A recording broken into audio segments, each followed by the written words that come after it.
Welcome back to the Explanation Pro. Today I'll recap a fantasy action film called, Along with the Gods, The Two Worlds. Spoilers incoming. The movie begins in a city in South Korea. A brave fireman carries a little girl wrapped in a blanket and runs towards the window of a tall burning building. A rope is tied around the fireman, and as he jumps, his colleague is a little far from his reach, so he is left hanging as he holds the little girl for dear life. Part of the building explodes and burns the rope tied around the firefighter, causing it to break. He and the girl fall many floors down. The firefighter lands just close to the edge of the inflatable airbag and he falls on his back, hitting his head on the ground. He wakes up, the little girl he holds onto stands up and makes her way to her parents. The brave hero stands up without a scratch and goes to the family that reunites. He asks the little girl's name and hears Kim Ya-hong. The firefighter realizes it's his name, and that no one around him is noticing him. Ya-hong sees two people, a man by the name Hae Won-mak and a younger female named Lee Dok-chun standing really close to the burning building. They show him a ticket calling him a paragon, a perfect embodiment of a righteous human being who dies of an honorable death. Only then does Ya-hong realize that he is no longer amongst the living. There are 3 guardians who will escort and defend him in his 7 trials over 49 days. Won-mak introduces himself as the security specialist deputy guardian and Dok-chun as the younger assistant guardian. Won-mak tells Ya-hong that the 3rd guardian, who happens to be their leader, is at the deceased firefighter's funeral as per protocol.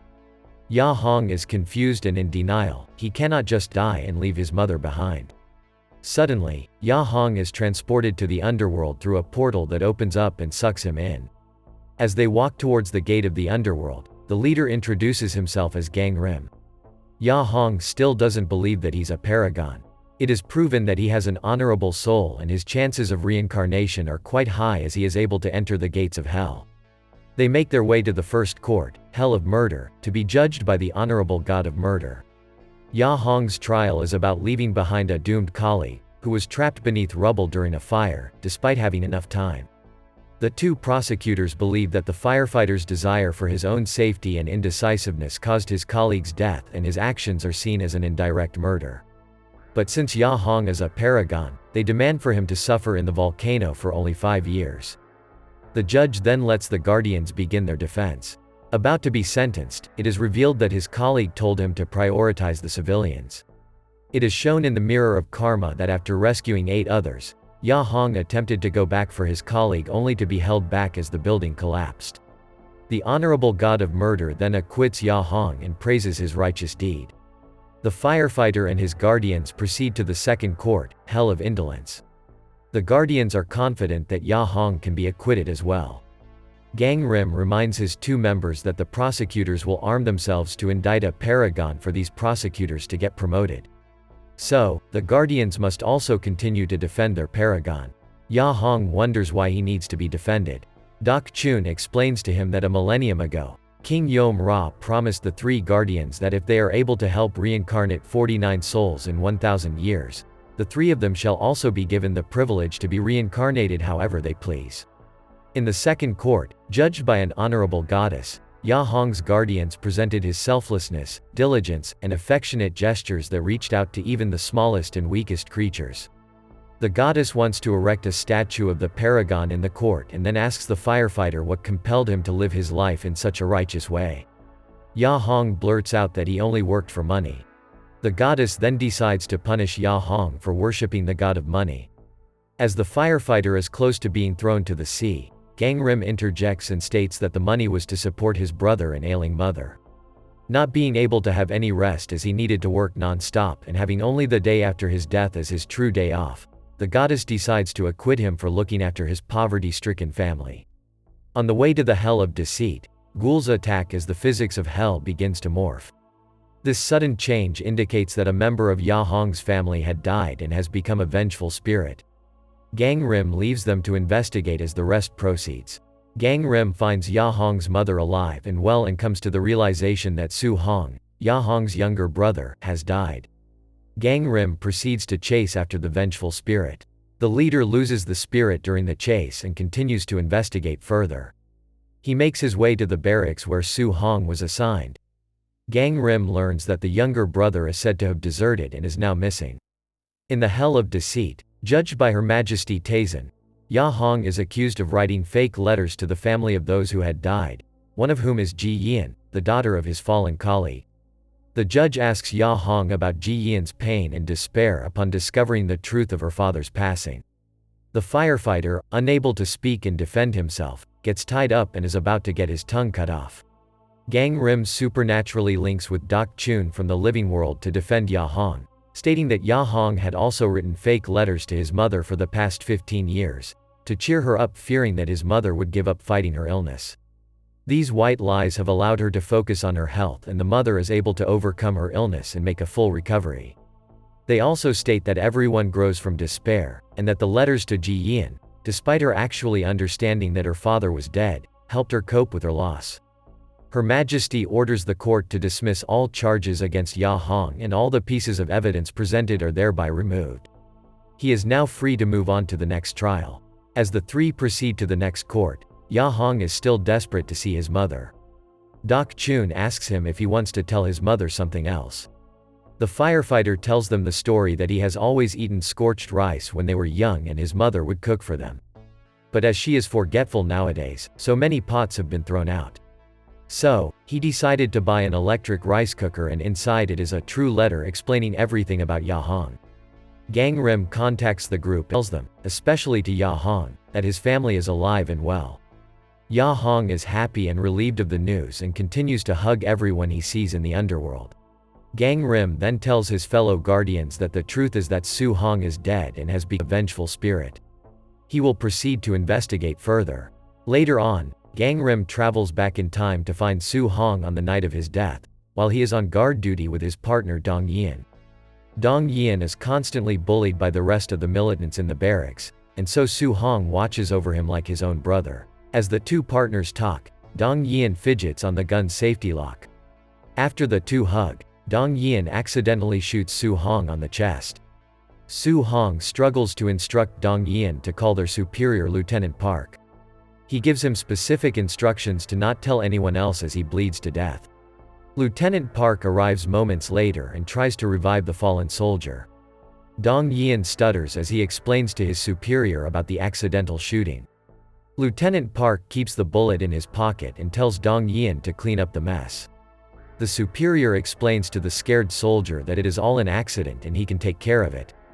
Gang Rim watches the two soldiers clean up the mess and notices Su Hong's hand twitching for a moment. The Guardian gets a flashback of who he was 1,000 years ago. The sight of the twitching hand triggers something in Gang Rim. Moments later, Gang Rim follows the two soldiers who are carrying the body of Su Hong. They dig a grave and place the body in there. Dong Yin is scared out of his mind because he doesn't know what to do. Park slaps and blames him for putting the lieutenant in that situation. Meanwhile, the trio pass through the hells of injustice and betrayal without any trial, seeing as Ya Hong is a paragon. The firefighter still wonders why the changes in hell's physics continue to happen despite having to believe that his family is well. They ride a gondola on their way. As they ride the gondola making their way to their next destination, Doc Chun tells Ya Hong that they have no recollection of their past lives, except for Gang Rim. Doc Chun believes that the place they are in is beautiful. One makes sermons the young assistant guardian for calling hell a beautiful place. He unintentionally tells Ya Hong that the firefighter's brother is a vengeful spirit, finally telling the truth about the death of the younger brother. The gondola suddenly breaks, leaving one make and Doc Chun hanging. Ya Hong uses his firefighter skills and ties a rope to help them. He is now more determined and asks for the Guardian's help to have him reincarnated so that he could go back to the world of the living and take care of his mom. Meanwhile, Gang Ram goes back to where Su Hong is buried. He is interrupted by one make who tells him that the body should be incinerated. They get into a little mishap as one make tells his leader that vengeful spirits should be eliminated and burned. Gang Ram tells one make to go back and defend Ya Hong while he looks for the vengeful spirit. Subsequently, Dong Yin is given a few days off to calm himself down. Gang Rim follows the soldier around. The leader manages to catch Su Hong and learns that the vengeful spirit is angry for being betrayed by Lieutenant Park and Dong Yin. Dong Yin proceeds to tip off Su Hong's mother on the location of Su Hong's body and attempts suicide. Su Hong begs Gang Ram to save the soldier in exchange for cooperating. Gang Ram agrees. Meanwhile, in the hell of violence, Ya Hong is tried for beating Su Hong when they were kids while the younger brother was suffering from malnutrition. As Ya Hong was not forgiven, he is convicted and is about to be punished, when Gang Rim instructs Dak Chun to request for a combined trial at the next court, the hell of filial impiety. In exchange for the agreement, the guardians will be stripped of their privileges in the afterlife if Ya Hong is found guilty by both courts. The request is granted by the persecutors and the judge. Ya Hong later reveals to the guardians, due to poverty, he intended to kill his mother, his younger brother, and himself but was discovered by Su Hong. In a fit, Ya Hong beat up Su Hong. Afterwards, the young Ya Hong fled out of guilt, opting not to be a burden to them and decided to dedicate his life to supporting his family. Subsequently, Gang Rim and Su Hong arrive at the army base only to witness Su Hong's mother being treated horribly at the hands of Lieutenant Park. Enraged at what he witnesses, Su Hong transforms back into a vengeful spirit and lashes out at the base by conjuring up a massive tornado, only stopping when he realizes how his actions are affecting Ya Hong in the afterlife. At the hell of filial impiety judged by King Yom Ra, he immediately gives the final verdict and announces that the paragon is guilty.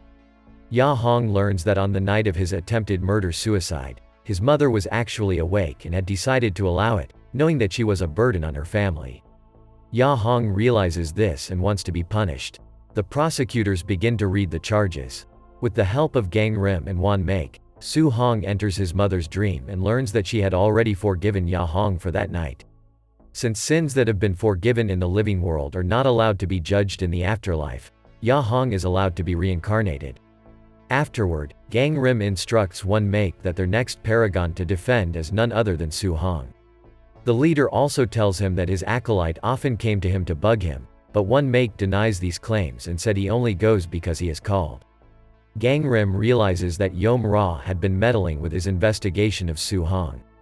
He instructs Wan Make to take Su Hong and go directly to the filial impiety hell.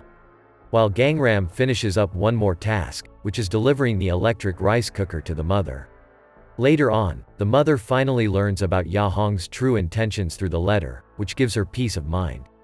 The movie ends with Gang Ram wondering why he is not punished for meddling in the affairs of the living world, and why King Yom Ra tried to test him. He decides to confront Yom Ra directly and chooses Su Hong as the group's final soul before their own reincarnation. Thank you so much for watching. If you enjoyed this video, please hit the like button and also subscribe my channel for more videos like this. See you in the next video.